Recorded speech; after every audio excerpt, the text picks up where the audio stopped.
Lenovo tab M10 5G എന്ന പുതിയൊരു tablet ഇപ്പം ഇന്ത്യൻ മാർക്കറ്റിൽ ലോഞ്ച് ചെയ്തിട്ടുണ്ട്. ഈ ഒരു ടാബ്ലറ്റ് 25,000 രൂപ പ്രൈസ് റേഞ്ചിലാണ് വരുന്നത്. ഈ ഒരു വീഡിയോയിൽ നമ്മൾ നോക്കാൻ പോകുന്നത് Lenovo ടാബ് M10 5G എന്ന ടാബിന്റെ ഒരു സ്പെസിഫിക്കേഷൻ അനാലിസിസ് ആണ്. ഈ ഒരു ടാബിൽ അങ്ങനെ എടുത്തു പറയേണ്ട ഫീച്ചേഴ്സ് ഒന്നും വരുന്നതായിട്ട് എനിക്ക് തോന്നിയിട്ടില്ല. മൊത്തത്തിലുള്ള ഫീച്ചേഴ്സ് തിരക്കേടില്ലാത്ത ഫീച്ചേഴ്സിന്റെ ലിസ്റ്റിൽ ഉൾപ്പെടുത്താൻ പറ്റിയിട്ടുള്ള ഫീച്ചേഴ്സ് ആണ്. ആദ്യം ഡിസ്പ്ലേഡ് ആയി നോക്കുകയാണെന്നുണ്ടെങ്കിൽ 10.61 ഇഞ്ചിന്റെ ഡിസ്പ്ലേ ഇതിൽ വരുന്നുണ്ട്. 2K റെസൊല്യൂഷനെ കൊടുത്തിട്ടുണ്ട്. റെസൊല്യൂഷൻ വരുന്നത് 1200x2000 ആണ്. പിന്നെ LCD പാനലാണ് ഇതിൽ ഉപയോഗിച്ചിരിക്കുന്നത്. AMOLED ഡിസ്പ്ലേ ഒന്നും കൊടുത്തിട്ടില്ല. ടാബ്ലറ്റുകളുടെ കാര്യത്തിൽ ഈ ഒരു പ്രൈസ് റേഞ്ചിൽ AMOLED ഡിസ്പ്ലേ വരാത്തത് ഒരു പ്രശ്നമായിട്ട് പറയാൻ പറ്റില്ല. ഈ ഒരു പ്രൈസ് റേഞ്ചിൽ LCD ഡിസ്പ്ലേ ഓക്കെയാണ്. ടാബ്ലറ്റുകളുടെ കാര്യത്തിൽ, ഫോണുകളുടെ കാര്യത്തിലാണെന്നുണ്ടെങ്കിൽ അതൊരു നെഗറ്റീവായിട്ട് പറയേണ്ടി വന്നേനെ. പിന്നെ കൂടിയ റിഫ്രഷ് റേറ്റ് സപ്പോർട്ട് ചെയ്യുന്നില്ല. 60 ഹെർട്സിന്റെ റിഫ്രഷ് റേറ്റ് ഇതിൽ വരുന്നുള്ളൂ. ഈ ഒരു പ്രൈസ് റേഞ്ചിലൊക്കെ കൂടിയ റിഫ്രഷ് റേറ്റ് ഉണ്ടായിരുന്നെങ്കിൽ കുറച്ചും കൂടി നന്നായതിനെ. എന്തായാലും ഇതിൽ കൂടിയ റിഫ്രഷ് റേറ്റ് സപ്പോർട്ട് ചെയ്യുന്നില്ല. പീക്ക് ബ്രൈറ്റ്നസ് വരുന്നത് 400 നിറ്റ്സ് ആണ്.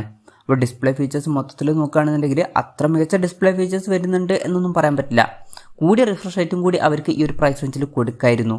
പിന്നെ ഈ ഒരു ടാബിൻ്റെ വെയിറ്റ് വരുന്നത് 490 ഗ്രാം ആണ്. തിക്നെസ് വരുന്നത് 8.3 mm ആണ്.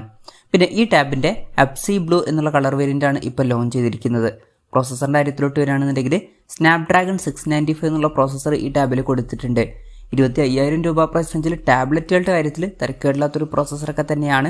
അപ്പോൾ തിരക്കേടില്ലാത്തൊരു പ്രോസസ്സർ ഇതിൽ വരുന്നുണ്ട്. പിന്നെ എടുത്തു പറയേണ്ട ഒരു കാര്യം, ഇതിൽ 5G സപ്പോർട്ടും കാര്യങ്ങളൊക്കെ വരുന്നുണ്ട്. പല ടാബുകളിലും സിമ്മിൻ്റെ സപ്പോർട്ട് ഉണ്ടാവാറില്ല. എന്നാൽ ഈ ഒരു ടാബിൽ സിമ്മിൻ്റെ സപ്പോർട്ട് വരുന്നുണ്ട്. ഈ ഒരു ടാബിൻ്റെ ബേസ് വേരിയൻറ്റ് 4GB റാമും 128GB ഇൻറ്റേർണലുമാണ് വരുന്നത്. 6GB റാമും 128GB ഇൻറ്റേർണലുമായിട്ട് വരുന്ന ഒരു വെർഷനും ഇതിൽ വരുന്നുണ്ട്. LPDDR4Xൻ്റെ റാമാണ് ഇതിൽ ഉപയോഗിച്ചിരിക്കുന്നത്. UMCP സ്റ്റോറേജ് ടൈപ്പും ഇതിൽ വരുന്നുണ്ട്. മെമ്മറി എക്സ്പാൻഡ് ചെയ്യുകയാണെന്നുണ്ടെങ്കിൽ മെമ്മറി കാർഡ് സ്ലോട്ട് ഈ ടാബിൽ കൊടുത്തിട്ടുണ്ട്.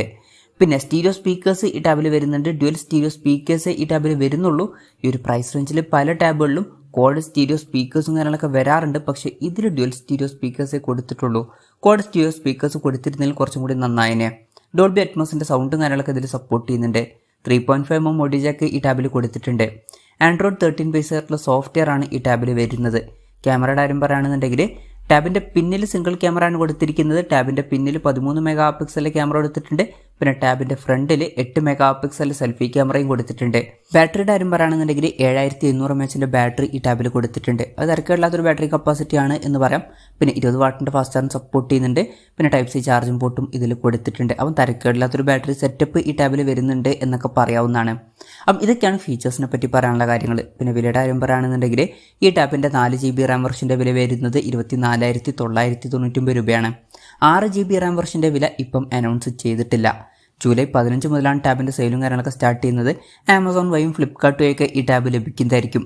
എന്തായാലും ഓവറോൾ നോക്കുകയാണെന്നുണ്ടെങ്കിൽ 25,000 രൂപ പ്രൈസ് റേഞ്ചിൽ Lenovo ടാബ് M10 5G എന്ന ടാബിൽ തിരക്കേടില്ലാത്ത ഫീച്ചേഴ്സ് കൊടുത്തിട്ടുണ്ട് എന്ന് പറയാം. അതിന് മാത്രം മികച്ചതാണ് എന്ന് പറയാൻ പറ്റിയിട്ടില്ലെങ്കിലും ഈ ഒരു പ്രൈസ് റേഞ്ചിൽ തിരക്കേടില്ലാത്ത ഫീച്ചേഴ്സും കാര്യങ്ങളൊക്കെ ഇതിൽ വരുന്നുണ്ട്.